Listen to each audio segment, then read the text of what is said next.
नमस्कार, जय महाराष्ट्र. आपला आजचा जो व्हिडिओ आहे तो आहे आपल्या ई-के-वाय-सी संदर्भात. लाडकी बहीण योजनेच्या अंतर्गत आमच्या बऱ्याच लाडक्या बहिणींनी ई-के-वाय-सी केलेली नाही.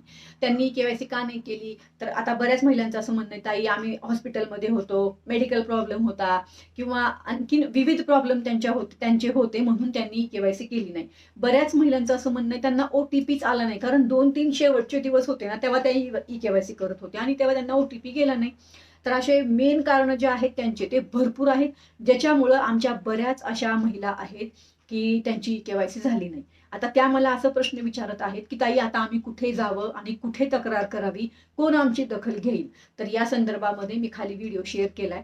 तुम्हाला कुठं जायचं आहे, कुठे तक्रार करायची आहे, कुठं जायचं नाही, काय करायचं आहे, तुम्हाला हप्ता कसा मिळणार आहे, हप्ता ई-के-वाय-सी नाही झाली तर तुम्हाला हप्ता मिळणार आहे का? या सगळ्या विषयावर, या सगळ्या प्रश्नांचं उत्तरांवर मी व्हिडिओ शेअर केलाय.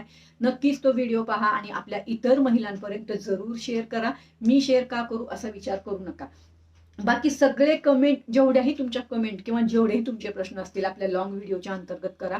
तुमच्याच प्रश्नांच्या उत्तरांवर माझा व्हिडिओ आहे, की तुम्हाला कुठं जाऊन तक्रार करायची आहे किंवा काय करायचं आहे जेणेकरून तुम्हाला हप्ता मिळेल आणि ई-के-वाय-सी झालेली नाही. बरोबर?